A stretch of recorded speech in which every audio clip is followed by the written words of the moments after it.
கண்களை மூடி நாம் ஜெபிக்கலாம். அன்பும் கிருபையும் பரிசுத்தம் நிறைந்தங்க நல்ல ஆண்டவரே, இந்த 4வது மாதத்திலே முதல் நாளிலே கர்த்தருடைய சமூகத்திலே கடந்து வந்திருக்கிற ஆண்டவரே, கண்ணின் மணியை போல் எங்களை நடத்தி வந்த தேவன், இந்த 3 மாதங்கள் எங்களோடு கூட கர்த்தர் இருந்தீர் ஆண்டவரே. இந்த 4வது மாதத்தில் எங்கள் காத்திருக்கிற இந்த வேளையில் தேவன் நீர் எங்களோடு கூட இடைப்படும்படியாக ஜெபிக்கிறோம். எங்களை வழிநடத்தி கொண்டு போகும்படியாக ஜெபிக்கிறோம்ப்பா. பாதையில் என்னதுன்னு தெரியாமல் இருக்கும் போதே நீரே எங்கள் பாதைக்கு வெளிச்சமாய் வந்த தேவன், எங்களுக்கு வழியும் சத்தியம் ஜீவனுமாய் வந்த தேவனே, ஒரு விசை கூட தேவனே வந்திருக்கிற தேவனே, எங்களோடு கூட இணைந்திருக்கிற ஒவ்வொருவருக்காக நாங்கள் ஜெபிக்கிறோம்ப்பா. அந்த தேசத்துக்காக ஜெபிக்கிறோம், இந்த பட்டணங்களுக்காக ஜெபிக்கிறோம், சபைகளுக்காக ஜெபிக்கிறோம் ஆண்டவரே. கர்த்தாவே, ஒரு புதிய துவக்கத்தை எங்களுக்கு கொடுக்கும்படியாக ஜெபிக்கிறோம். இந்த சிறையிருக்கும் நாட்களை கர்த்தர் மாற்றி போடும்படியாக ஜெபிக்கிறப்பா. கர்த்தர் சமூகத்தில் கண்ணீரோடு ஜெபிக்கிற எல்லா ஜெபங்களுக்கும் தேவனே ஆமென்றும் ஆமென்றும் எங்களுக்கு பதில் தரும்படியாக ஜெபிக்கிறப்பா. எங்கள் ஜெபத்தை அங்கீகரிக்கிற தேவன் நீர், எங்களுக்காக பிதாவின் சமூகத்தில் வலது பாரசத்தில் பரிந்து பேசுகிற தேவன் நீர் என்று வேதம் சொல்லுகிற ஆண்டவரே. நாங்கள் வேண்டிக் கொள்ள வேண்டியது இன்னதென்று அறியாமல் இருக்கும்போது எங்களுக்காய் வாக்கு கடங்காத பெருமூச்சலோடு நீ பேசுகிற தேவன்னு சொல்லிடுறப்பா. எங்களுக்காக நீ பேசும்படியாக ஜெபிக்கிறோம்.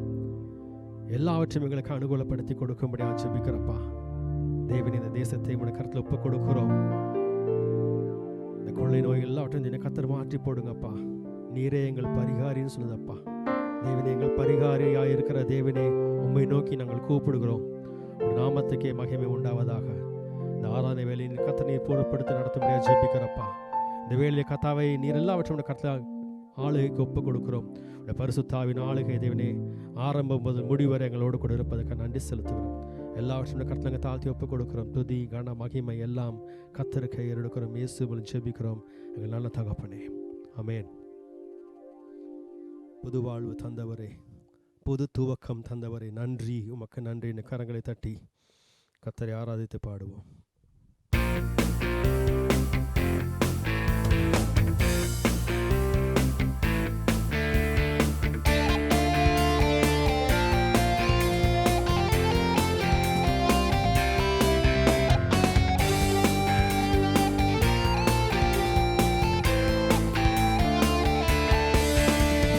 புது வாழ்வு தந்தவரே, புது துவக்கம் தந்தவரே, புது வாழ்வு தந்தவரே, புது துவக்கம் தந்தவரே, நன்றி உமக்கு நன்றி முழு மனதுடன் சொல்கிறோம். நன்றி உமக்கு நன்றி மன நிறைவுடன் சொல்கிறோம். நன்றி உமக்கு நன்றி முழு மனதுடன் சொல்கிறோம். நன்றி உமக்கு நன்றி மன நிறைவுடன் சொல்கிறோம். பிள்ளைகளை மறவாமல் ஆண்டு முழுவதும் போஷித்தீரே. பிள்ளைகளை நீர் மறவாமல் ஆண்டு முழுவதும் போஷித்தீரே. குறைவுகளை கிறிஸ்துவுக்குள் மகிமையில் நிறைவாக்கி நடத்தினீரே. குறைவுகளை கிறிஸ்துவுக்குள் மகிமையில் நிறைவாக்கி நடத்தினீரே. அதற்கு நன்றி உமக்கு நன்றி முழு மனதுடன் சொல்கிறோம். நன்றி உமக்கு நன்றி மன நிறைவுடன் சொல்கிறோம்.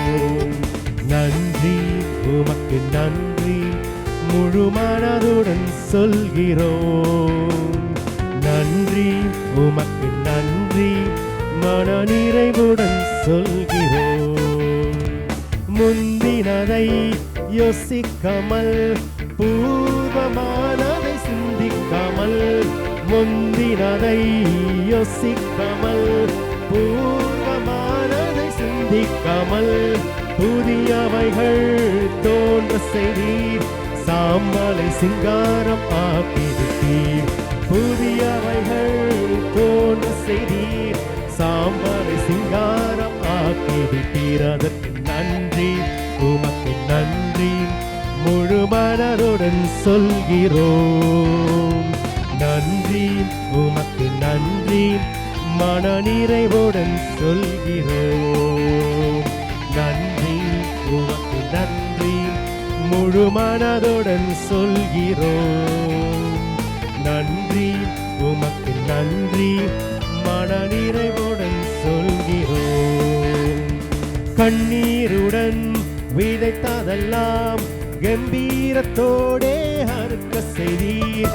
கண்ணீருடன் விதைத்ததெல்லாம் கம்பீரத்தோடே அறுக்க செய்தீர். ஏந்தி நின்ற கரங்களெல்லாம் கொடுக்கும் கரங்களாய் மாற்றிவிட்டீர். ஏந்தி நின்ற கரங்களெல்லாம் கொடுக்கும் கரங்களாய் மாற்றிவிட்டீர். அதற்கு நன்றி உமக்கு நன்றி முழு மனதுடன் சொல்கிறோம். நன்றி உமக்கு நன்றி மன நிறைவுடன் சொல்கிறோம். நன்றி உமக்கு நன்றி முழு மனதுடன் சொல்கிறோம்.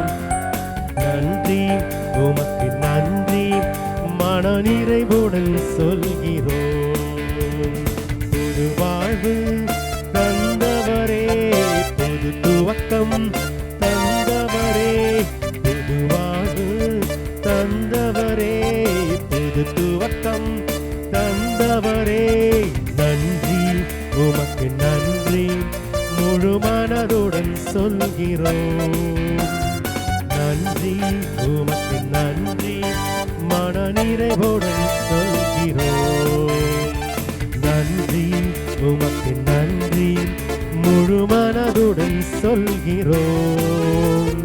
நன்றி உமக்கு நன்றி மன நிறைவுடன் சொல்கிறோம். ஆமென். ஹல்லேலூயா. இதோ வனாந்தரத்தில் வழிகளையும் அவாந்திர வெளியில் மாறுகளையும் உண்டாக்குவேன் சொன்ன தேவன். இதோ ஒரு புதிய காரியத்தை செய்கிறேன், அதை அறியீர்களா என்று கேட்ட தேவன். நமக்காக எல்லாவற்றையும் ஆயத்தம் பண்ணி நடத்துகிற தேவனாக அவர் இருக்கிறார். ஆமென். ஹல்லேலூயா. எசேக்கியேல் தீர்க்கதரிசியின் புத்தகத்தில் வாசிக்கும் போது எசேக்கியேல் தீர்க்கதரிசி எலும்புகள் நிறைந்த ஒரு பள்ளத்தாக்கிலே கொண்டு வந்து கர்த்தர் நடுவிலே நிறுத்தி, இந்த எலும்புகள் உயிரடையுமா என்று கேட்டார். சொன்ன காரியம், தேவரீர் நீரே அதை அறிவீர். ஆமேன். இன்னைக்கு நம்முடைய சிறையிருப்பை கர்த்தர் மாற்ற அவர் ஒருவரே அறிந்திருக்கிறார். ஆமேன். ஹல்லேலூயா. அவருடைய ஆவி வரும்போது எல்லாவற்றையும் உயிரடைய பண்ணுகிற தேவனாக அவர் இருக்கிறார். ஆமேன். ஹல்லேலூயா. எத்தனை எங்களோடு கூட இந்த நேரத்தில் இணைந்து கர்த்தாவை முழு மனதோடு ஆவியோடும் உண்மையோடும் கர்த்தரை தொழுது கொள்ள இருக்கிறீர்கள். ஆமேன். ஹல்லேலூயா. உங்கள் ஆவியை அனுப்புங்க, என்னை உயிரடைய செய்யுங்க. உலர்ந்து போன எலும்புகள் எல்லாவற்றையும் உயிரடைய செய்ய தேவனை உம்மால் மட்டுமே கூடும் என்று சொல்லி கர்த்தரை ஆராதிப்போம்.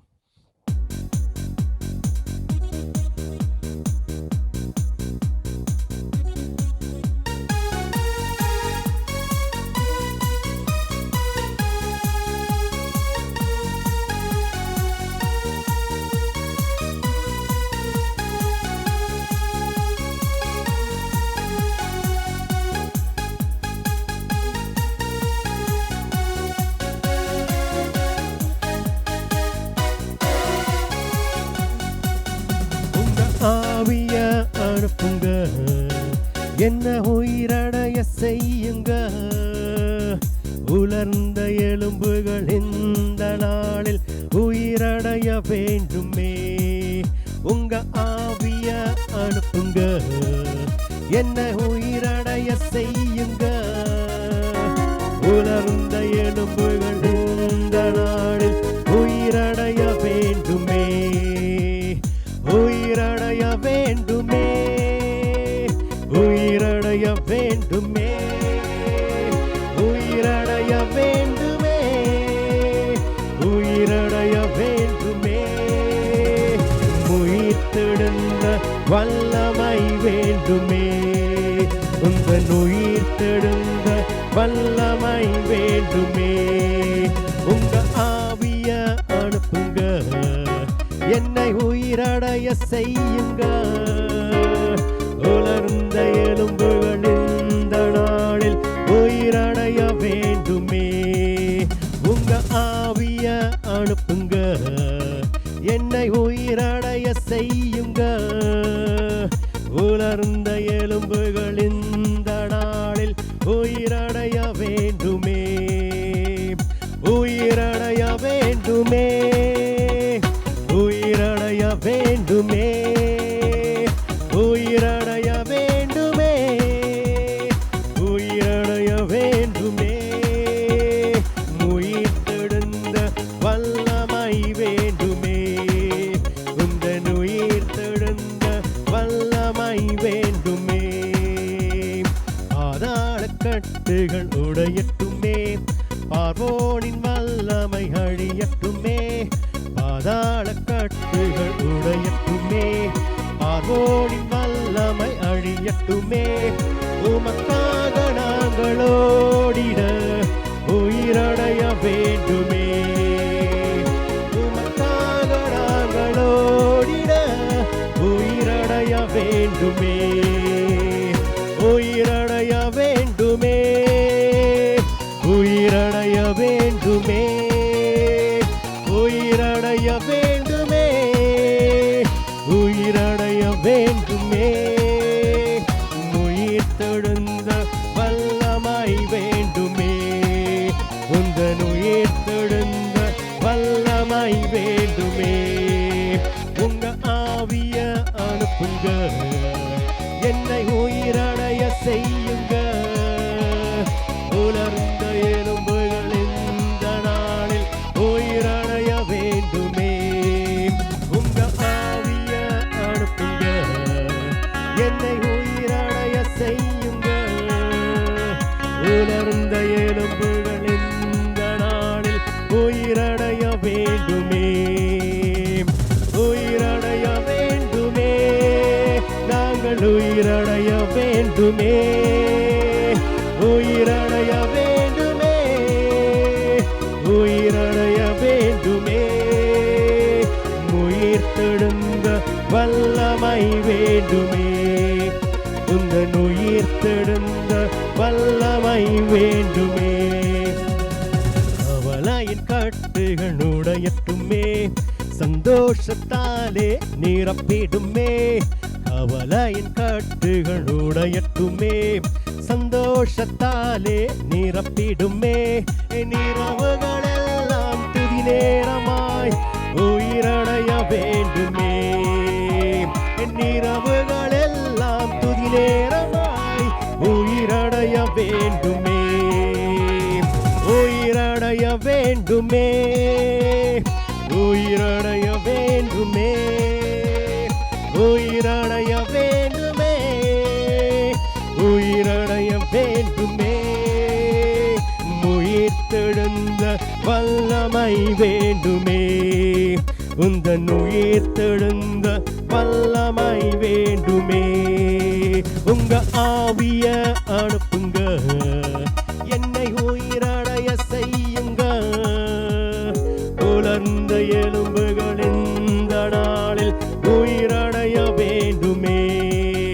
உங்க ஆவிய அனுப்புங்க, என்னை உயிரடைய செய்யுங்க, உலர்ந்த எலும்புகள் இந்த நாளில் உயிரடைய வேண்டுமே, உயிரடைய வேண்டுமே, உயிரடைய வேண்டுமே, உயிரடைய வேண்டுமே, உயிரடைய வேண்டுமே, உயிர்த்தெழுந்த வல்லமை வேண்டுமே, உந்தன் உயிர்த்தெழுந்த வல்லமை வேண்டுமே, உயிரடைய வேண்டுமே, உயிரடைய வேண்டுமே, உயிரடைய வேண்டுமே, உயிரடைய வேண்டுமே, உயிர்த்தெழுந்த வல்லமை வேண்டுமே, உந்தன் உயிர்த்தெழுந்த வல்லமை வேண்டுமே, உந்தன் உயிர்த்தெழுந்த வல்லமை வேண்டுமே, என் உயிர்த்தெழுந்த வல்லமை வேண்டுமே. ஆமென். ஹல்லேலூயா. கேளுங்கள், நிச்சயமாய் உங்களுக்கு கொடுப்பார். பரிசுத்தாவின் அபிஷேகம் வரும்போது எல்லா சூழலையும் கர்த்தர் மாற்றுவார். ஆமென். ஹல்லேலூயா. ஹல்லேலூயா. ஏசாயா தீர்க்கதரிசி புத்தகத்தை வாசிக்கும் போது வேதம் சொல்கிறது, உசியா ராஜா அரசாண்ட வருஷத்திலே நான் பார்க்கும்போது உயரமும் உன்னதமான சிங்காசனத்திலே ஆண்டவர் வீற்றிருக்க கண்டு அவருடைய வஸ்திர தொங்கலால் ஆலயம் நிறைந்திருந்தது. ஆமென், ஹல்லேலூயா. வஸ்திர தொங்கலால் தேசம் நிறைந்திருக்கிறது. வஸ்திர தொங்கலால் எங்கே ஜனங்கள் கூடியிருக்கிறாங்க, அங்கே கர்த்தருடைய மகிமை நிறைந்திருக்கிறது. ஹல்லேலூயா, ஹல்லேலூயா. ஒருமனப்பட்டு கர்த்தருடைய சமூகத்தில் கேட்போமா? மரண பரிந்தும் தன்னை தாழ்த்தியது நிமித்தமாக எல்லா நாமத்துக்கும் மேலான ஒரு நாமத்தை பிதாவான இயேசுவுக்கு கொடுத்தார். ஆமென், ஹல்லேலூயா. அவரை போல் ஒரு தேவனிலே யோனாவிலும் பெரியவர், சாலமோனிலும் பெரியவர், தேவாலயத்திலும் ஒரு பெரியவர். ஆமென், ஹல்லேலூயா. எல்லாவற்றிலும் நீர் மேலானவர், எல்லோரிலும் பெரியவர், சகலவற்றையும் சிருஷ்டித்தவர், சர்வத்தில் உயர்ந்தவர். ஒருமனப்பட்டு கர்த்தர் சமூகத்தில் காத்திருப்போம். கர்த்தர் பெரிய கருணை நம்ம மத்தியில் செய்ய போகிறார். ஆமென். ஏன்னா அவரை போல ஒரு தேவன் இல்லை. எல்லாவற்றிலும் நீர் மேலானவர், எல்லோரிலும் பெரியவர், சகலவற்றையும் சிருஷ்டித்தவர், சர்வத்தில் உயர்ந்தவர். ஒருமனப்பட்டு எல்லாவற்றிலும் நீர் மேலானவர், எல்லோரிலும் பெரியவர், சகலவற்றையும் சிருஷ்டித்தவர், சர்வத்தில் உயர்ந்தவர். உம்மை போல் வேறொரு தேவனில்லை, நீரே நீர் மாத்திரமே. உம்மை போல் வேறொரு தேவனில்லை, நீரே நீர் மாத்திரமே. பரிசுத்தர் பரிசுத்தர் பரிசுத்தரே, பரிசுத்தர் பரிசுத்தர் பரிசுத்தரே, பரிசுத்தர் பரிசுத்தர் பரிசுத்தரே, பரிசுத்தர் பரிசுத்தர் பரிசுத்தரே. நீரே நீர் மாத்திரமே, நீரே நீர் மாத்திரமே, நீரே நீர் மாத்திரமே, நீரே நீர் மாத்திரமே. எல்லாவற்றிலும் நீர் மேலானவர், எல்லோரிலும் பெரியவர், சகலவற்றையும் சிருஷ்டித்தவர், சர்வத்தில் உயர்ந்தவர். எல்லாவற்றிலும் நீர் மேலானவர், எல்லோரிலும் பெரியவர், சகலவற்றையும் சிருஷ்டித்தவர், சர்வத்தில் உயர்ந்தவர். உம்மை போல் வேறொரு தேவனில்லை, நீரே நீர் மாத்திரமே. உம்மை போல் வேறொரு தேவனில்லை, நீரே நீர் மாத்திரமே.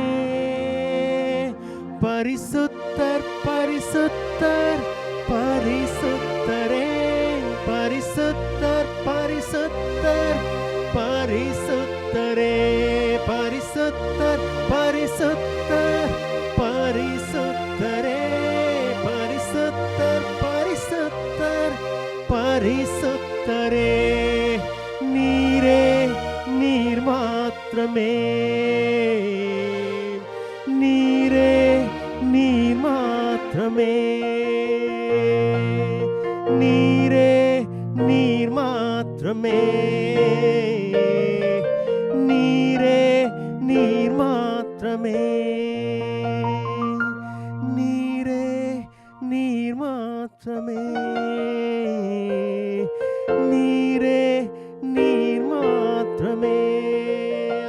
ஜெபித்துக் கொண்டிருப்போமா? கண்களை மூடி கரங்களை உயர்த்தி பரிசுத்த கரங்களை பரலோகத்துக்கு நேராக உயர்த்தி, தேவனீர் எங்கள் துதிகளை வீற்றிருக்கிற தேவன், கண்ணீரோடு ஜெபித்துக் கொண்டிருக்கிற அந்த பிள்ளைகள் மத்தியிலே அசைவாடும்படியாக, இது இறங்கி வரும்படியாக, உடைய பிரசன்னத்தால் எங்கள் இருதயங்கள் நிரப்பப்பட, உடைய பிரசன்னத்தால் எங்கள் குடும்பங்கள் நிரப்பப்பட, உடைய பிரசன்னத்தால் எங்கள் சபைகள் நிரப்பப்பட இறங்கி வாருங்க ஆண்டவரே. பரிசுத்தர் பரிசுத்தர் பரிசுத்தர் ஓயாமல் தேவர்கள் பரலோகத்தில் கர்த்தரை துதித்துக் கொண்டிருப்பது போல பூமியிலும் ஜனங்கள் கர்த்தரை ஆராதிக்கும் போது பரலோகத்தின் மகிமை, பரலோகத்தின் வல்லமை கடந்து வந்து எங்களை நிரப்பும்படியாக எங்கள் இருதயங்களை தேவன் நீர் ஆளுகை செய்வீராக ஆண்டவரே. நீரே நீர் மாத்திரமே, நீரே நீர் மாத்திரமே, நீரே நீர் மாத்திரமே, நீரே நீர் மாத்திரமே. எங்கள் மத்தியிலே அசைவாடுவீராக ஆண்டவரே. எங்கள் இருதயங்களை நீர் ஆளுகை செய்வீராக ஆண்டவரே. எங்கள் குடும்பங்களை கர்த்தர் ஆளுகை செய்யும்படியாக ஜெபிக்கிறோம். இந்த பட்டணத்தை உடைய கருத்தில் ஒப்புக் கொடுக்கிறோம். எங்கள் குடும்பங்களை ஒப்புக் கொடுக்கிறோம். எங்கள் சபைகளை ஒப்புக் கொடுக்கிறோம். ஒவ்வொருவரையும் ஒப்புக் கொடுக்கிறப்பா. தேவனே, ஒருவேளை எங்களுக்கு காணப்பட்ட குற்றங்கள் குறைகள் இருந்தால் ரத்தத்தினால் கழுவி பரிசுத்தப்படுத்துங்கப்பா. அன்பு சகல பாவங்களையும் மூடும் சொன்னீர் ஆண்டவரே. தேவனே, ஒருவேளை இஸ்ரவேல் ஜனங்கள் சொன்னது போல இந்த உழந்து போனங்கள் எலும்புகள் எங்கள் வாழ்க்கையில் நாங்கள் தான் சொன்னது போல இன்னைக்கு நாங்கள் சொல்லக்கூடிய நிலைமையில் இருக்கலாம். உடைய பரிசுத்த ஆவி எங்கள் மத்தியிலே அனுப்புவீராக ஆண்டவரே. உடைய அபிஷேகத்தை நிரப்பும்படியாக ஜெபிக்கிறோம். அனலும் இல்லாமல் குளிரும் இல்லாமல் இந்த வாழ்க்கை வேணாப்பா. கர்த்தருக்காக எழும்பி நிற்கிறவா எங்களை மாற்றுங்கப்பா. தேசத்தில் எழுப்புதல் உண்டாகட்டும்ப்பா. சபைகளில் எழுப்புதல் உண்டாகட்டும் ஆண்டவரே. எங்கள் குடும்பங்களை எங்கள் தனிப்பட்ட வாழ்க்கையில கர்த்தர் எழுப்புதலை கர்த்தர் கொடுக்கும்படியாக ஜெபிக்கிறோம். எங்களே மத்தியிலே நீர் அசைவாடுவீராக ஆண்டவரே. கண்ணீரோடு கர்த்தர் சமூகத்தில் காத்திருக்கிற ஒவ்வொரு பிள்ளைகளுக்கும் தேவனே கர்த்தர் பதில் கொடுக்க முடியாது ஜெபிக்கிறோம். கண்களை மூடி நாம் ஜெபிக்கலாம். எங்களை நேசிக்கிற நல்ல தகப்பனே, தாராதனை வேலை எங்களோடு கூட கர்த்தர் இடைப்பட்டதுக்கு நன்றி அப்பா. உணர்ந்த எலும்புகளை உயிரடைய செய்கிற தேவன் நீர். மரித்து போன லாசருவை உயிரடைய செய்தது நீர். இன்றைக்கு எங்கள் வாழ்க்கையில் எதெல்லாம் விழுந்து போயிருக்கிறோம், எதெல்லாம் உயரற்றிருக்கிறதோ தேவனே, உடைய அக்னி அனுப்புவீராக, உடைய பரிசுத்த ஆவி அனுப்புவீராக ஆண்டவரே. அனல் மூட்டி எழுப்பும்படியாக ஜெபிக்கிறோம். என் மத்தியில கர்த்தர் நடப்பிக்கும்படி ஜெபிக்கிறப்பா. கர்த்தரோ பயங்கரமான பராக்கிரமசாலி உன்னோடு கூட இருப்பாராம். கர்த்தர் வார்த்தை சொன்னது போல தேவனே எங்கள் மத்தியில நீர் கடந்து வருவீராக ஆண்டவரே. இஸ்ரவேல் குடும்பத்துக்கும் யூதாவின் குடும்பத்துக்கும் சொன்ன நல்வார்த்தையில் ஒன்றும் தரையிலே விழுந்து போல சொன்னதுங்கப்பா. இஸ்ரவேல் குடும்பத்தையும் யூதாவின் குடும்பத்தையும் சிறையிருப்பின் நாட்டிலே கர்த்தர் மாற்றுவேன்னு சொன்னீங்க ஆண்டவரே. எரேமியா 30ஆம் அதிகாரத்தில் சொன்னது போல தேவனே கர்த்தர் எங்கள் வாழ்க்கையில் எல்லாவற்றையும் செய்ய போறதுக்காக நன்றி செலுத்துகிறோம். துதிக்கக்கூடிய ஆவி எங்களுக்கு கர்த்தர் கொடுப்பதற்காக நன்றி செலுத்துகிறப்பா. இந்த நேரத்தில்ப்பா கர்த்தரோட சமூகத்தில் இணைந்து கர்த்தரை துதித்து கர்த்தரை ஆராதித்து கர்த்தரை மகிமைப்படுத்திக் கொண்டு ஒவ்வொரு வாழ்க்கையிலும் ஒரு மாற்றத்தை கர்த்தர் கொண்டு வரும்படியாக ஜெபிக்கிறப்பா. ஒரு விடுதலையை கர்த்தர் கொண்டு வரும்படியாக ஜெபிக்கிறப்பா. ஒரு அபிஷேகத்தினால் கர்த்தரை நிரப்பும்படியாக ஜெபிக்கிறோம். ஒவ்வொருவரையும் கர்த்தரை தாழ்த்தி ஒப்புக் கொடுக்கிறோம். சகல துதிகான மகிமையெல்லாம் கர்த்தருக்கு எடுக்கிறோம். இயேசு மூலம் ஜெபிக்கிறோம் ஜீவனுள்ள நல்ல தகப்பனே. ஆமென், ஆமென், ஆமென்.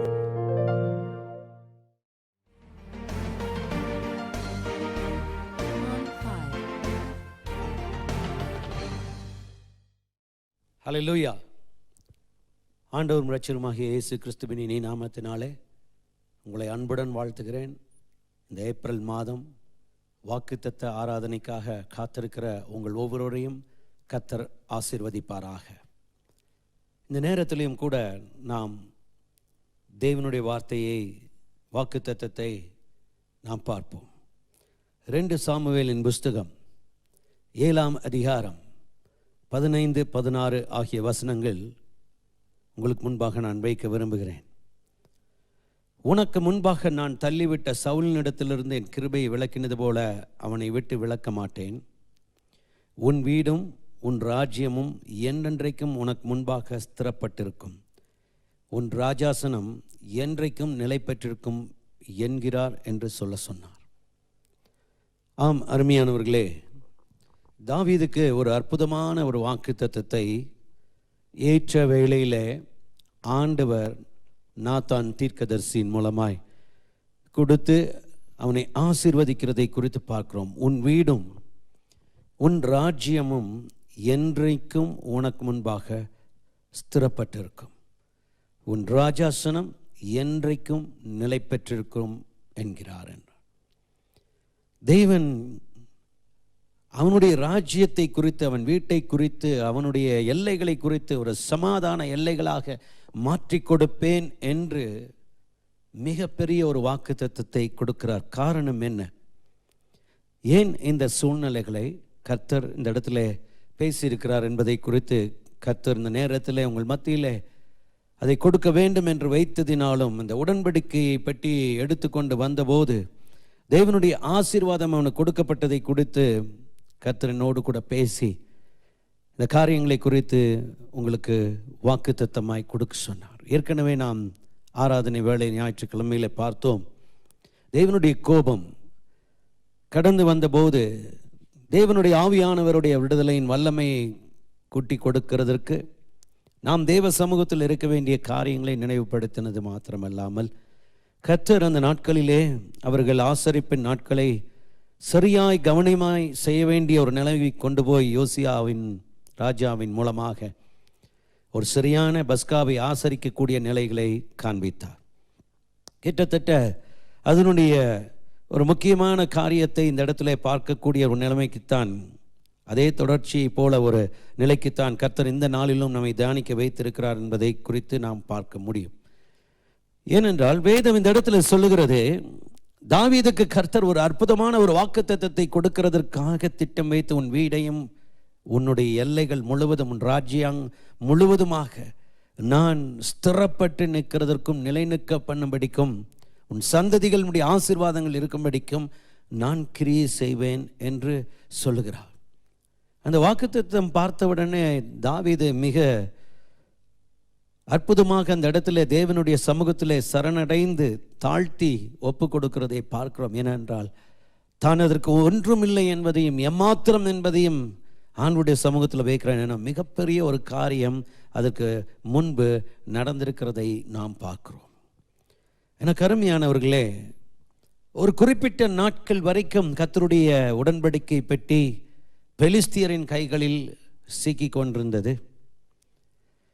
தேவனுடைய ஆவியானவர் அதை அந்த பகுதிகளிலிருந்து எடுத்துக்கொண்டு வருவதற்கு அவருடைய வல்லமையான காரியங்களை நிறைவேற்றி காண்பிக்கிறதற்காக அந்த சூழ்நிலைகளை மீண்டுமாய் எருசலேமை தன்னுடைய நகரமாய் அவன் மாற்றிக்கொண்டதுக்கு பிற்பாடு, எப்ரோனிலிருந்து எருசலேமை தன்னுடைய நகரமாய் மாற்றிக்கொண்டு தாவீது நகரம் என்று அறிவிக்கப்படுகிற அந்த வேளையிலே அந்த காரியங்களை செயல்படுத்துவதற்காக அந்த பெட்டியை ஏறக்குறைய 20 ஆண்டு காலம் என்று வேதம் சொல்லுகிறது. அபினதாபினுடைய எல்லைகளிலே அது வைக்கப்பட்டது, அவன் வீட்டில் அது வைக்கப்பட்டது என்று சொல்லப்படுகிறதை பார்க்கிறோம்.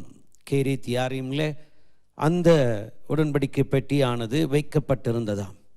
அப்போ அங்கே இருந்து அவன் அதை எடுத்து கொண்டு வருவதற்காக ஆயத்தமாக்கினான். ஏன் அங்கேயே இருக்க வேண்டும்? அபினதாப் தான் இல்லையே, அவன் மரித்து போனான். சவுல் மரித்த அதே நாளிலே தான் அவனும் மரித்து போனான், அவனுடைய மகனாகிய அபினதாபும்.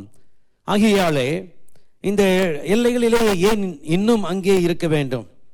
ஒரு திட்டங்களை வகுத்து நாம் அங்கிருந்து கொண்டு வரலாம். என்றால் இந்த உடன்படிக்கை பெட்டி கொண்டு வருவது ஒரு சாதாரண காரியம் அல்ல. அது குறிப்பிட்ட நாட்கள் அங்கே இருந்தது.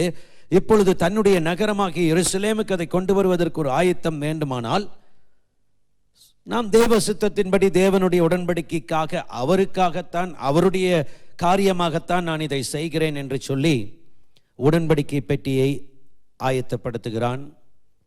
2 சாமுவேல் 6ஆம் அதிகாரம் 3ஆம் வசனத்திலிருந்து நீங்கள் வாசிக்கும் பொழுது பார்த்தால், தேவனுடைய பெட்டியை ஒரு புது ரதத்தின் மேல் ஏற்றி அதை கிபியாவிலிருந்து அபினதாபின் வீட்டிலிருந்து கொண்டு வந்தார்கள். அபினதாபின் குமாரராகிய ஊசாவும் அசியோவும் அந்த புது ரதத்தை நடத்தினார்கள். நன்றாய் கவனிங்கள். அவர்கள் தேவனுடைய பெட்டியை ஏற்றி அதை கிபியாவில் இருக்கிற அபினதாபின் வீட்டிலிருந்து நடத்தி கொண்டு வருகிற போது அகியோ பெட்டிக்கு முன்னாலே நடந்தான். தாவீது இஸ்ரவேல் சந்ததியார் அனைவரும் தேவதாரு மரத்தால் பண்ணப்பட்ட சகலவித கீத வாக்கியங்களோடும் சுரமண்டலம், தம்புரு, மேல வீணை வாத்தியத்தாலும் ஆகிய இவைகளோடும் கர்த்தருக்கு முன்பாக ஆடி பாடி கொண்டு போனார்கள். அவர்கள் நாகோனின் களம் இருக்கிற இடத்துக்கு வந்தபோது மாடுகள் மிரண்டு பெட்டியை அசைத்தபடியினால் ஊசா தேவனுடைய பெட்டியின் இடமாய் தன் கையை நீட்டி அதை பிடித்தான். அப்பொழுது கர்த்தருக்கு ஊசாவின் மேல் கோபம் உண்டது. அவனுடைய துணிவின் நிமித்தம் தேவன் அங்கே அவனை அடித்தார். அவன் அங்கே தேவனுடைய பெட்டி அண்டையில் செத்தான். நன்றாய் கவனிங்கள் அருமையானவர்களே, ஒரு முக்கியமான காரியம். தேவனுடைய வாக்குத்தத்தத்தை சுதந்தரிக்கிறதுக்கு முன்பாக இங்கு வேதம் சொல்லுகிற சில திட்டங்களை நாம் நன்றாய் கவனிக்க வேண்டும். இவனும் நன்றாக தேவனுக்கு ஏற்ற தேவ சித்தத்துக்காக தேவனுடைய பெட்டியை அவன் எல்லைக்கு கொண்டு வர பார்க்கிறான். அபினதாபின் வீட்டிலிருந்து எருசலேமுக்கு கொண்டு வர பார்க்கிறான். அபினதாபினுடைய வீட்டார் இந்த பெட்டியினுடைய வழிநடத்துதலுக்கு உதவி செய்வதற்காக அவர்களோடு கூட வருகிறார்கள். அதில் தான் ஊசா இருக்கிறான். கருமையானவர்களே, வேதம் சொல்லுகிறது, அவன் குறிப்பிட்ட நாகோனின் களத்தில் வரும்போது இந்த பெட்டி அசைந்தது. இவன் ஊசா தொட்டான், அதை சரிப்படுத்துவதற்கு பிடிக்கிறதற்கு வந்தான், உதவி செய்ய வந்தான். ஆனால் வேதம் சொல்லுகிறது, கர்த்தர் அடித்தார், அவன் செத்து போனான். இந்த கருமையானவர்களே, இங்கே கர்த்தர் நன்றாக ஒன்றை ஞாபகப்படுத்த விரும்புகிறார். தாவீது செய்த காரியம் சரி, ஆனால் அவனுடைய வழி நடத்துதலில் தவறு.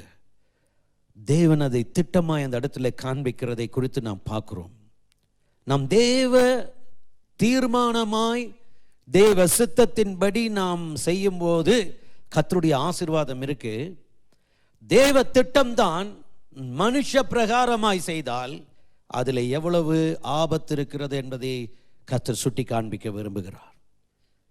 தேவ திட்டம், ஆனால் மனுஷனுடைய யோசனை, மனுஷனுடைய யோசனையின்படி அந்த இடத்துல நடந்து ஆயத்தமாக்கி எடுத்துக்கொண்டு வர்றார்கள். இவன் செய்த காரியத்தில் கிட்டத்தட்ட எல்லாமே சரிதான். தாவீதுனுடைய நினைவுகள் சரிதான். அபினதாபினுடைய குடும்பத்தார் தான் நடத்தினார்கள், அதுவும் சரிதான். ஆனால் ஊசா மரணம் அடைந்த போது தாவீது, வேதம் சொல்லுகிறது, அவன் கோபப்பட்டான். கர்த்தருடைய சமூகத்திலே கோபப்பட்டான். தாவீதுக்கு கோபம் ஏன்? 30,000 பேரை அழைத்து கொண்டு போயிருக்கிறான். பிரம்மாண்டமான வரவேற்போடு கூட அந்த பெட்டியை எடுத்துக்கொண்டு வருவதற்கான ஆயத்தங்களோடு இருக்கிறான். பாடல்களை பாடி துதிபடிகளை செலுத்தி தான் வருகிறது. தேவன் நியமித்தபடி தான் எல்லாமே நடக்கிறது. புது எருதுகளை உண்ட அந்த இடத்துல கொண்டு வந்து தான் அந்த மாடுகளை ஆயத்தப்படுத்தி தான் அந்த பெட்டியை சுமந்து கொண்டு வருவதற்குரிய காரியங்களை செய்தான். ஆனால் அந்த இடத்துல கர்த்தருடைய ஆவியானவருடைய கிரியை வித்தியாசமாய் போனதை நினைத்து மனம் கசந்து அது துக்கமாய் அவனுக்குள் மாறுகிறது, கோபமாகவும் மாறுகிறது. அவன் புரிந்து கொள்ளுதலே சில தவறுகள் இருந்ததினாலே தேவன் அந்த இடத்துல அவனுக்கு சுட்டி காண்பிக்கிறார். அவனுடைய எண்ணங்கள் சரியாய் இருந்தது, தேவனை நேசித்த விதம் சரியாய் இருந்தது. எருசலேமை தலைநகரமாக கொண்டு செயல்பட வேண்டும் என்ற காரியத்தை உறுதிப்படுத்தி செய்கிறது தேவனுடைய திட்டமாகத்தான் இருந்தது. ஆனால் அவனுடைய புரிந்து கொள்ளுதலே பிரச்சனை. அது மாத்திரமல்ல, அவன் அத்தனை பேருக்கு முன்பாக இப்பொழுது அவமானப்படுத்துகிற வண்ணமாக ஒரு சூழ்நிலைக்கு போகிறான். 30,000 பேர் இஸ்ரவேலிலிருந்து கூட்டிக் கொண்டு வந்து இந்த காரியத்தை செய்த போது அவன் செய்த காரியத்தை தான் எல்லாரும் பார்க்கிறார்கள். தேவனுக்காக செய்ததை மாத்திரம்தான் எல்லாரும் உணர்கிறார்கள். தேவனுக்காக தாவீது என்பதுதான் அங்கே காரியம். ஆனால் தேவனும் கூட தாவீதுக்கு அங்கே இரங்கலை என்கும் போது தேவனோடு கர்த்தர் இருக்கிறார். தாவீதோடு கர்த்தர் இருக்கிறாரா? தேவன் தாவீதோடு கூட இருக்கிறாரா என்பது கேள்விக்குறியானது.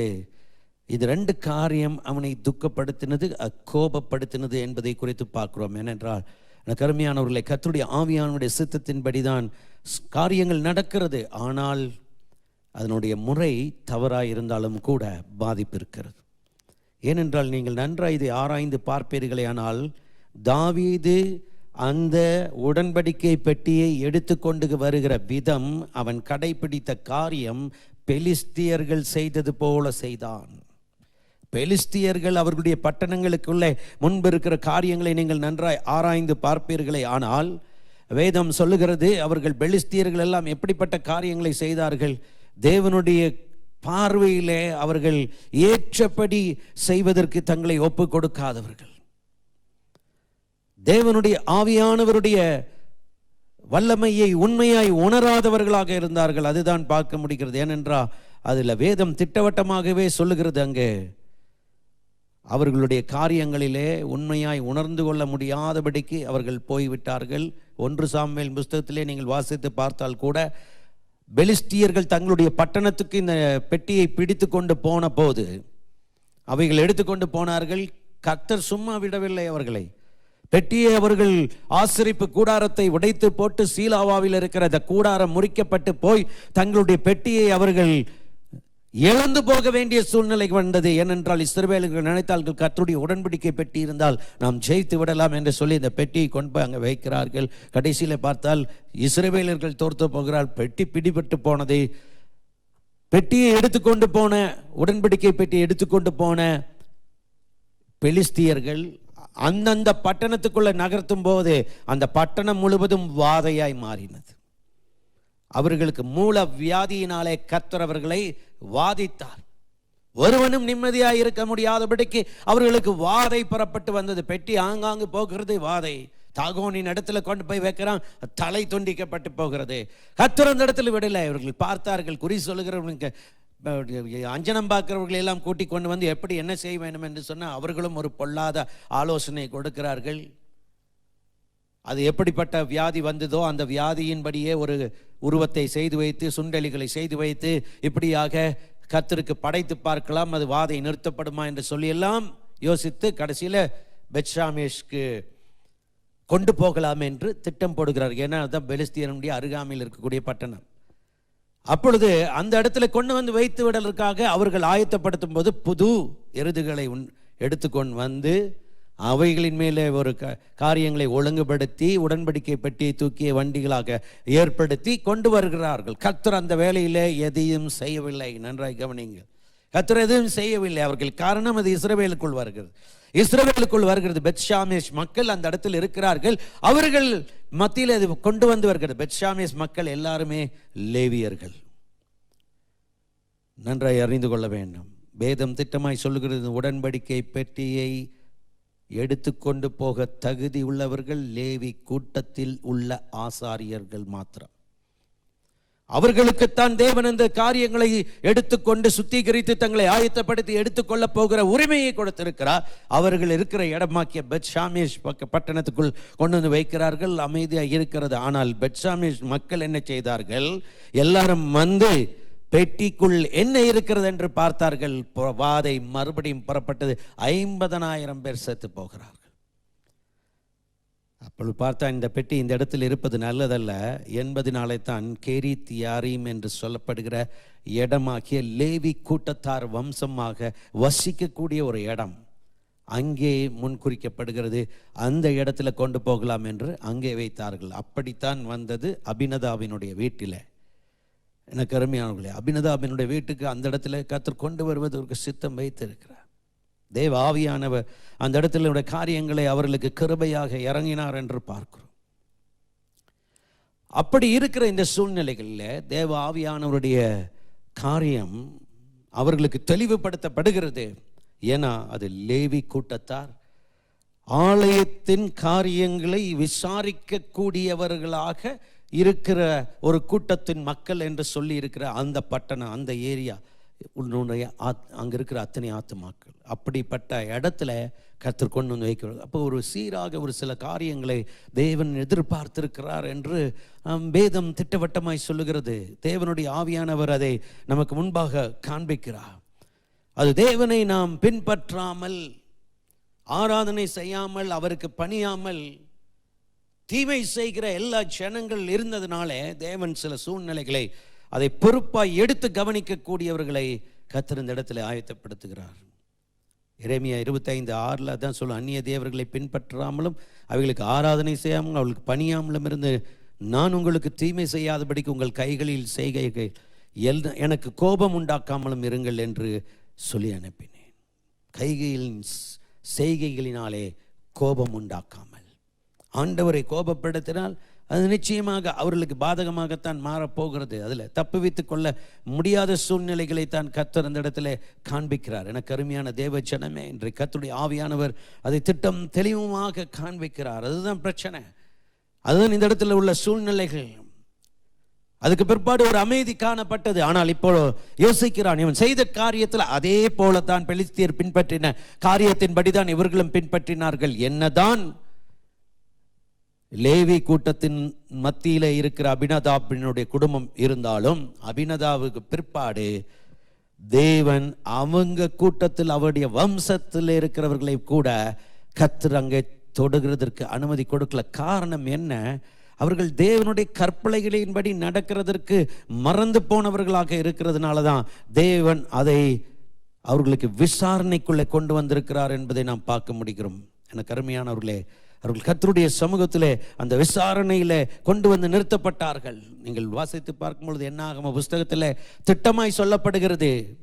4ஆம் அதிகாரம் நீங்கள் வாசித்து பார்த்தால் 14ஆம் வசனம் என்று நினைக்கிறேன். அந்த வசனத்தில் சொல்லப்படுகிறது, லேவி கூட்டத்தின் மக்கள் ஆண்டவருடைய சமூகத்திலே தெரிந்து கொள்ளப்பட்டவர்கள் தான். ஆனாலும் அவர்களுக்குள் இருக்கிற கோகாகத்தின் புத்திரர் தேவனுடைய உடன்படிக்கை பெட்டியினுடைய விஷயத்திலே அவர்கள் பரிசுத்தம் பண்ணாமல் தொட்டால் சாவு நிச்சயம் என்று சொன்னார். அப்போ லேவி கூட்டத்தின் மக்களிலும் கூட உடன்படிக்கை பெட்டியை சுமக்கிற யாராவது இருந்தாலும் அவர்களிலே பாவம் பரிசுத்தம் இல்லாமல் ஏதாவது காரியம் இருந்தால் சாவு நிச்சயம் என்று சொன்னார். எனக்கு அருமையானவர்களே, நன்றாய் இதை தாவீது ஆராய்ந்து பார்க்கிறான். ஊசியா மரணம் அடைந்ததுக்கு பிற்பாடு அவன் என்ன செய்கிறான்? இந்த பெட்டியை எங்கேயா கொண்டு போய் வைக்கணும். உடனே அவன் யோசித்து பார்க்கிறான், லேவி கூட்டத்தில் இருக்கிற உண்மையாய் அதை சுமக்கக்கூடிய ஒருத்தர் இருக்கிறார் என்று சொன்னால் ஓபேத் ஏதோமின் வீட்டில் தான் அந்த பெட்டியை வைக்கிறதுக்கு ஒரு நல்ல இடமாக அவர்களுக்கு தெரிந்தது. ஏன்னா அந்த இடத்துல கர்த்தர் ஏதாவது ஒரு காரியம் செய்வார் என்று சொல்லி நீங்கள் 2 சாமுவேல் 6:12 நீங்கள் வாசித்த தேவனுடைய பெட்டி நிமித்தம் கர்த்தர் ஓபேத் ஏதோமின் வீட்டை அவனுக்கு உண்டான எல்லாவற்றை ஆசீர்வதித்தார் என்று தாவீது ராஜாவுக்கு அறிவிக்கப்பட்டது. இந்த காலகட்டத்திலே இவன் தேவனுடைய உடன்படிக்கையை உண்மையாய் கவனிக்கிறதற்கு ஏற்றபடி அவன் நியாய பிரமாண புஸ்தகத்தை ஒழுங்காய் வாசித்தான் என்று பார்க்கிறோம். தோரா புஸ்தகத்தை எடுத்து அவன் உண்மையாய் ஒழுங்காய் தாவீது வாசித்தான். அதில் அவனுக்கு தெரிந்தது, இந்த உடன்படிக்கை பெட்டியை கொண்டு வருவதற்கு சில திட்டங்கள் உண்டு, சில காரியம் உண்டு. அந்த கூட்டத்தில் லேவி மக்களாக இருந்தாலும் கூட அவர்கள் பரிசுத்தம் பண்ணப்படாமல் தொட்டால் இப்படிப்பட்ட காரியம் சம்பவிக்கும், அது ஏதோ ஒன்று செயல்படும். ஆகையால் நாம் ஜாக்கிரதையாக இருக்க வேண்டும் என்று சொல்லி என்ன செய்தான்? 3 மாதத்தில் கர்த்தர் அவனை ஆயத்தப்படுத்தினார். அவன் ஒழுங்காய் படித்தான், விசாரித்து பார்த்த, எல்லாம் சரியா பார்த்து இதன்படி அடுத்த ஸ்டெப் எடுத்து வைக்கிறான். ஓபேத் ஏதோம் வீட்டில் கர்த்தர் ஆசீர்வாதமாக அந்த இடத்துல வைத்திருக்கிறார். ஏன்னா அவர்கள் உடன்படிக்கை கீழ்ப்பட்டவர்கள், லேவி கூட்டத்தார், கர்த்தருடைய ஆசாரிய பிள்ளைகள் ஆகியால் கர்த்தர் அவர்களை நடத்தினார். எபினேசரின் குடும்பங்களில் வரக்கூடிய அந்த வம்சங்களில் வரக்கூடிய உண்மையான ஆசரிப்பெண் கூட்டமாக இருந்ததுனால கர்த்தருடைய ஆவியானவர் அவர்களை அற்புதமாய் நடத்தினார். அதை கண்டு அவன் யோசிக்கிறான், அந்த 3 மாதம் ஒரு விசேஷித்த காரியங்கள் இருந்ததினாலே அவன் நன்றாய் ஆராய்ந்து பார்த்து 13ஆம் வசனம் சொல்லுகிற, கர்த்தருடைய பெட்டியை சுமந்து போகிறவர்கள் அந்த இடத்துல ஆறுதப்படி நடந்தபோது மாடுகள் கொளுத்த ஆட்டுக்கடாக்களையும் பலியிட்டான் என்று. தாவீது கேள்விப்பட்ட எல்லா காரியங்களும் சரியா நடக்கிறது, இப்ப நான் என்ன செய்ய வேண்டும் என்று யோசித்து அங்கே போய் பெட்டியை அதே மாதிரி ஒரு புது களத்திலே ஏத்துகிறான். ஏத்தி ஆயத்தப்படுத்தி 6 அதாவது 6 ஸ்டெப், 6 நடை வைச்ச ஒன்ன அங்கே ஒரு பலி செலுத்தும்படிக்கு ஒரு ஆயத்தம் உண்டாக்கப்பட்டு அங்கே எல்லா பாவ நிவார்த்திக்கு உண்டான காரியங்களையும் செய்து அந்த இடத்துல ஒரு சுத்திகரிப்பை நடத்தி பலி செலுத்தி அங்கே மீண்டுமாய் அவன் காரியங்களை ஆயத்தப்படுத்துகிறான். ஒரு பிரச்சனையும் இல்லை, கர்த்தர் இறங்குகிறார், கர்த்தருடைய வல்லமை இறங்குகிறது. எல்லாரும் தேவனுடைய நாமத்தை துதிக்கிறார்கள், ஆடல் பாடல்களோடு கர்த்தருடைய நாமத்தை கொண்டாடுகிறார்கள். தேவனுக்கு பரிசுத்தம் என்று நியமிக்கப்பட்டு தேவ பயத்தோடு இப்பொழுது கொண்டு வரப்படுகிற போது கர்த்தருடைய ஆவியானவர் அந்த இடத்துல அசைவாடுகிறார். தாவீது தேவ அபிஷேகத்தில் நிரம்பி தேவனை துதிக்க ஆரம்பிக்கிறார். அல்லேலூயா. இப்பொழுது பாருங்கள், தேவன் அற்புதமாய் கொண்டு வந்தார். அது கொண்டு வந்தோடனே அவன் யோசிக்கிறான். 2 சாமுவேல் புஸ்தகம் 7:2 ராஜா தீர்க்கதரிசியாகிய நாத்தானை நோக்கி, பாரும், கேதுரு மரங்களால் செய்யப்பட்ட வீட்டிலே நான் வாசம் பண்ணும்போது தேவனுடைய பெட்டி திரைகளின் நடுவே வாசமாய் இருக்கிறதே என்றான். அப்பொழுது நாத்தான் ராஜாவை நோக்கி, நீர் போய் உம்முடைய இருதயத்தில் உள்ளபடி எல்லாம் செய்யும், கர்த்தர் உம்மோடு இருக்கிறாரே என்றான். அன்றைய கவனிங்கள், எனக்கு அருமையானவர்களை, அவன் பார்க்கிறான், நான் எப்படிப்பட்ட ஒரு வீட்டில் இருக்கிறேன். நான் கேதுரு மரங்களால் உண்டாக்கப்பட்ட ஒரு பிரம்மாண்டமான ராஜ்யத்தில் இருக்கிறேன். ஆனால் தேவனுடைய பெட்டியோ, அவன் தேவனுடைய பெட்டிக்கு இப்பொழுது அவனுக்கு ஒரு பயம் இருக்கு. கர்த்தர் அதில் இருக்கிறான். தொட்டா செத்து போவான், பரிசுத்தம் இல்லாமல் இருந்தால் செத்து போவான். ஆகியால் பயம். ஆண்டவருடைய சமூகத்தில் அது வைக்கப்பட்டிருக்கிற காரியங்களை பார்க்கும்போது ஒரு கூடாரத்தில், டென்ட்டில் இருந்தது. பூத்ஸ் என்று சொல்லுவாங்க. ஒரு டென்ட்டில் தான் உடன்படிக்கை பெட்டியை கவர் பண்ணி அதை மூடி வைத்திருக்கக்கூடிய சூழ்நிலையில் பார்க்குறோம். எவ்வளோ சாதாரணமாய் நான் இங்கே வந்து உட்கார்ந்துருக்கிறேன். மனசாட்சி ஒருவேளை மாம்சத்தின் படி அல்லது சாதாரணமாக ஒரு நிலைமையில யோசிக்கும் போது கூட கர்த்தர் பயங்கரமானவர், நானோ ஒன்றுமில்லாதவன். இப்படி இருக்கும் பொழுது நான் நன்றான இடத்துல இருக்கிறேன். தெய்வம் பெட்டி மாத்திரம் இப்படி இருந்தால் என்ன? தேவனையும் நாம் ஒரு இடத்துல நிறுத்தி பார்க்க வேண்டும் என்று சொல்லி தீர்க்கதரிசி ஆகிய நாத்தான் கிட்ட சொல்லுகிறான். நான் இப்படி இருக்கிறது, தேவனுடைய பெட்டி மாத்திரம் இந்த கூடாரத்தில் வசிக்கும் பொழுது நான் அழகான ஒரு இடத்துல இருக்கிறது நல்லதல்ல என்று சொன்னபோது நாத்தான் சொல்லுகிறான், நீர் போய் உம்முடைய இருதயத்தில் உள்ளபடி எல்லாம் செய்யும், கர்த்தர் உம்மோடு இருக்கிறாரே. நல்லா கவனிங்க, நாத்தான் தீர்க்கதரிசி. ஆனால் தீர்க்கதரிசிகள் சொல்லுகிற எல்லா காரியமும் தீர்க்க தரிசனம் அல்ல. புரிந்து கொள்ள வேண்டும். தேவனால் பேசுகிற வார்த்தை, தேவன் தெளிவாய் பேசும்போது அது தேவனுடைய வார்த்தை, திட்டமாய் கவனித்து நடக்க வேண்டியது அவசியம். ஆனால் ஒரு சாதாரணமாய் பேசி கொண்டிருக்கும் பொழுது கர்த்தர் உன்னை ஆசீர்வதிப்பார், நீங்கள் போய் தாராளமாய் செய்யலாம் என்று சொன்னால், நல்ல எண்ணத்திலே நல்ல ஒரு தீர்மானத்திலே தாவீது நினைக்கும் போது, ஒரு மனுஷன் நல்லதை நினைக்கிறான், கர்த்தருக்காக நினைக்கிறான், கர்த்தருடைய காரியமாய் நினைக்கிறான் என்று சொல்லும்போது தாராளமாய் மனமுகந்து நீ செய்யலாம், என்ன வேணாலும் கர்த்தருக்கு செய்யலாம், கர்த்தருக்கு செய்கிறதுல தடை ஏன், நான் பண்ண வேண்டும் என்கிறது போல தாராளமாய் செய், கர்த்தர் உன்னை ஆசீர்வதிப்பார் என்றார். ஆனால் அந்த ராத்திரி வேளையில நாத்தான் தீர்க்கதரிசி கர்த்தர் சமூகத்தில் நிற்கும் போது கர்த்தர் நாத்தானை பார்த்து சொன்னார், என்ன சொல்லி வந்தாய், என்னத்தை சொல்லியிருக்கிற? அவனை ஆலயத்தை கட்டுகிறதுக்கு, அவனுக்குடைய காரியங்களை உருவாக்கி தேவனுடைய பெட்டியை வைக்கிறதற்கு ஒரு திட்டங்களை போட்டு அவன் கட்ட நான் உத்தரவு கொடுக்க மாட்டேன். ஆமென், அல்லேலூயா. அது சொல்லுகிறான், ஐயோ நான் மனதின் இஷ்டப்படியெல்லாம் செய்யும் என்று சொன்னேனே. ஆண்டவர் சொல்லுகிறாரு, நான் சொல்லுகிறேன், அவன் கட்ட முடியாது, அவனை கட்ட நான் விட மாட்டேன், அவனுக்கு பின் வருகிற சந்ததி நான் வைத்திருக்கிறேன், அவர்கள்தான் கட்டுவார்கள், அவர்கள்தான் கட்ட முடியும். என்னதான் நன்றாக நல்ல தீர்மானத்திலே நாம் இணைக்கப்பட்டிருந்தாலும் வேதம் சொல்லுகிறது கர்த்தருடைய தீர்மானம் ஒன்று.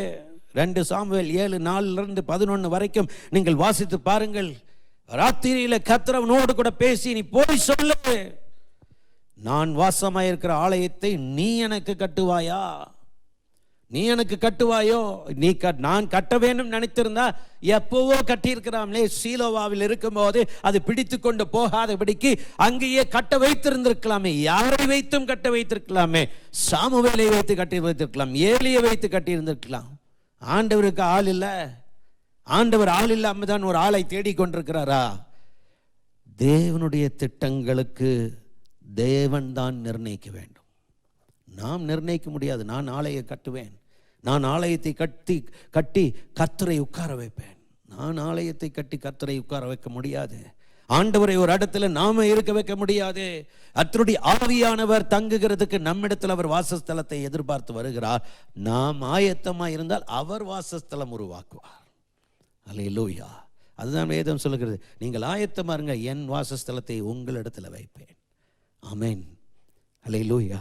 வேதம் சொல்லுகிறான், இஸ்ரவேலின் புத்திரர் எகிப்திலிருந்து புறப்பட பண்ணின நாள் முதற்கொண்டு இந்நாள் வரைக்கும் நான் ஒரு ஆலயத்தில் வாசம் பண்ணாமல் கூடாரத்தில் வாசஸ்தலத்திலும் உலாவினேன்.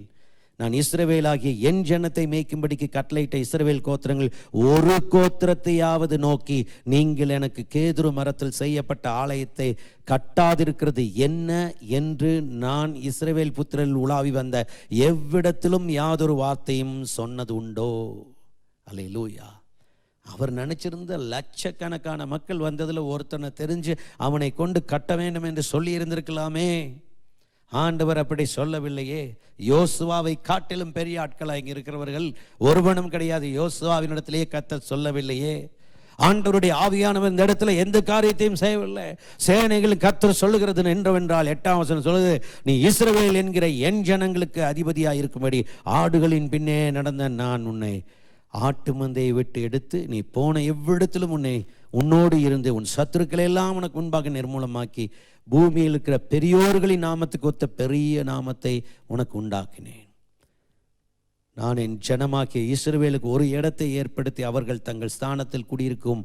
இனி அவர்கள் அலையாமலும் முன்போல் நான் என் ஜனமாக்கிய இஸ்ரவேலின் மேல் நியாயாதிபதிகளை கட்டளையிட்ட நாள் வரையில் நடந்தது போலும் நியாயக்கேட்டின் மக்களால் இனி சிறுமைப்படாமல் இருக்கும்படி அவர்களை நாட்டினேன். உன்னுடைய எல்லா சத்துருக்களுக்கும் உன்னை நீங்களாக்கி இளைப்பாறவும் பண்ணினேன். இப்போது கர்த்தர் உனக்கு வீட்டை உண்டு பண்ணுவார் என்பதை கர்த்தர் உனக்கு அறிவிக்கிறார். அல்லேலூயா. ஆண்டவர் திட்டமாய் காண்பிக்கிறார். தாவீதினிடத்துல போய் சொல்லி, நான் யாரிடத்திலும் போய் கேட்கவில்லை. I don't want to choose a wrong person. நான் தவறான ஒரு மனுஷனை வைத்து தேவாலயத்தை கட்ட முடியாது. மக்கள் தவறாக தீர்மானித்தார்கள். தவறான ராஜாவை இஸ்ரவேலுக்கு தேர்ந்தெடுத்தார்கள். தேவனுடைய திட்டம் தாவீதை தான் இஸ்ரவேலின் மேல் ராஜாவாக அவன் சிங்காசனத்தை நிலைநிற்க பண்ண வேண்டும் என்பது தேவ திட்டமானால் அதுக்கு முன்பு மனுஷன் முந்திக் கொண்டான். ஆனால் கர்த்தர் விட்டுவிட்டார். கர்த்தருடைய ஆவியானவர் அவருடைய சித்தத்தை ஒரு நாளில் புரிய வைப்பார். இங்கேயும் ஆலயத்தை கட்டுகிற பணியிலும் கர்த்தர் மனுஷன் கையில் விடவில்லை. அல்லேலூயா. மனுஷனிடத்தில் விடவில்லை. மனுஷனை தவறாக தெரிந்து கொள்ள வேண்டிய அவசியமும் அவருக்கு இல்லை. மனுஷனே தெரிந்து கொண்டால் அந்த தவறை விட்டு கொடுக்க வேண்டிய அவசியம் அவருக்கு தேவ ஆலயத்தின் காரியத்தில் இல்லவே இல்லை. என தேவாலயம் அவருடையது. ஆமென். அங்கேதான் கர்த்தர் சொன்னார், இந்த மனுஷன் அல்ல, இவனுடைய பிள்ளை வருவான், சாலமோன், அப்பொழுது செய்ய முடியும் என்று சொல்லி சாலமோன் கிட்ட தாவீது இதே வார்த்தையை தெளிவாய் சொல்லுகிறான். நான் ஒரு தவறான மனுஷன், இது காரியத்தை சிந்தித்து எடுக்கிறதற்கு நீ தான் ஆலயத்தை கட்ட முடியும் என்பது கர்த்தர் எனக்கு ஏற்கனவே சொன்னார் என்று. ஆமென். அல்லேலூயா. அதே போல தேவ திட்டங்கள் இப்பொழுது எருசலேமுக்குள் கொண்டு வந்தாகிவிட்டதனால் இதுதான் சரியான நேரம் என்று சொல்லி கர்த்தர் இந்த நேரத்தில் தான் ஆலயம் கட்டப்பட வேண்டும் என்றும் தீர்மானிக்கவில்லை. அதுவும் தீர்மானித்திருந்தால் ராங் டைமாக மாறியிருக்கும். கருமையான தவறான ஒரு நேரமாக இருக்கும். தவறான மனுஷனை தவறான நேரத்தில் தவறுதலோடு கூட செய்ய வேண்டிய அவசியம் கர்த்தருக்கு கிடையாது.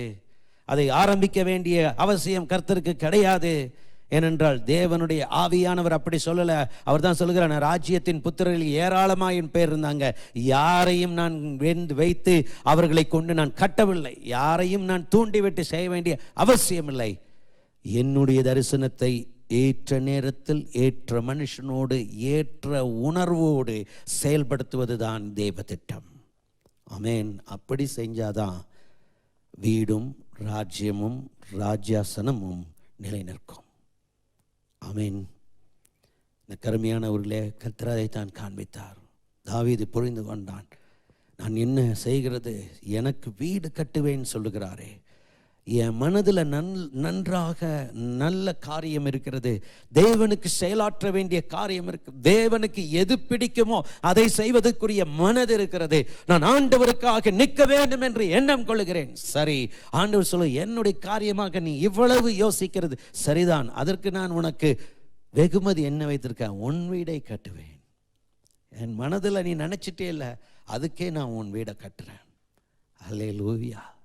அவன் தேவனுடைய வீட்டை கட்டணும்னு நினைத்தான்.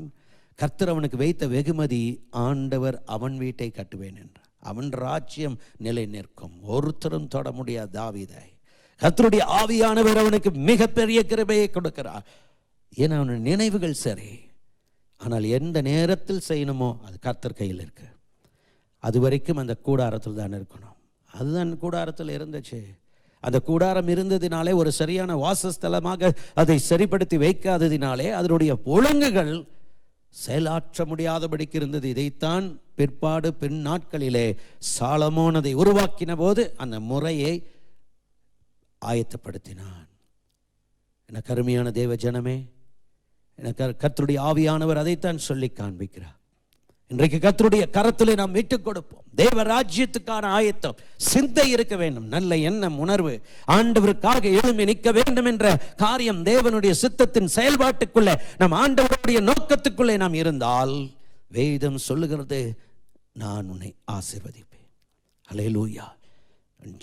ராஜ்யம், தேவனுடைய மகிமை, தேவனுடைய கரம் எல்லா இடத்துலையும் கூட இருந்து ஒரு வித்தியாசமான வழிநடத்தலே நம்மை மாற்றும். நம்முடைய வீடும் ராஜ்யமும் ராஜாசனமும், நம்முடைய எல்லா ஆளுகையும், நம்மோடு கூட இருக்கிறவைகளும், நம்முடைய பிஸ்னஸ், நம்முடைய காரியம், நாம் கவனித்துக் கொண்டிருக்கிறது, சகல சூழ்நிலை எல்லாமே தெய்வ திட்டத்தில் இருக்கும். ஆமேன். அதைத்தான் இன்றைக்கு கர்த்தருடைய ஆவியானவர் சொல்லுகிறார். அந்த திட்டங்களுக்கு நாங்கள் ஆயத்தப்படுவோம். சிந்தைகள் சரியாய் பரிசுத்தமாய் தேவனுக்கு ஏற்ற வழி நடத்துதலே நாம் இருந்தால் இன்னும் அதிகமான மேன்மை கனத்தை ஆண்டவரிடத்தில் பெற்றுக்கொள்ளலாம். அந்த வல்லமையில் இணைக்கப்பட கர்த்தர் நம் ஒவ்வொருவரையும் ஆசீர்வதிப்பாராக. இந்த நாள் தேவனுடைய வல்லமையின் நாளாக, இந்த மாதம் ஒரு வித்தியாசமான மாதமாக, ஒரு சூழ்நிலை நமக்கு அடைக்கப்பட்டு காணப்பட்டிருக்கலாம், ஆனால் கர்த்தருடைய நம்பி நிற்கிறதுனாலே ஒரு பெரிய ஆசீர்வாதத்தின் ஊற்று நமக்கு திறக்கப்படும். குறிப்பிட்ட நேரத்தில் அவனுடைய எல்லைகளுக்கு அவனுடைய காரியங்களை ஆயத்தப்படுத்த தேவன் அவன் கூட்டி சேர்த்தது போல மறுபடியும் கர்த்தர் எல்லாத்தையும் கூட்டி சேர்ப்பா. அவருடைய ராஜ்யத்தின் மகிமையை நமக்கு முன்பாக காண்பித்து நிலைவரப்படுத்துவாராக.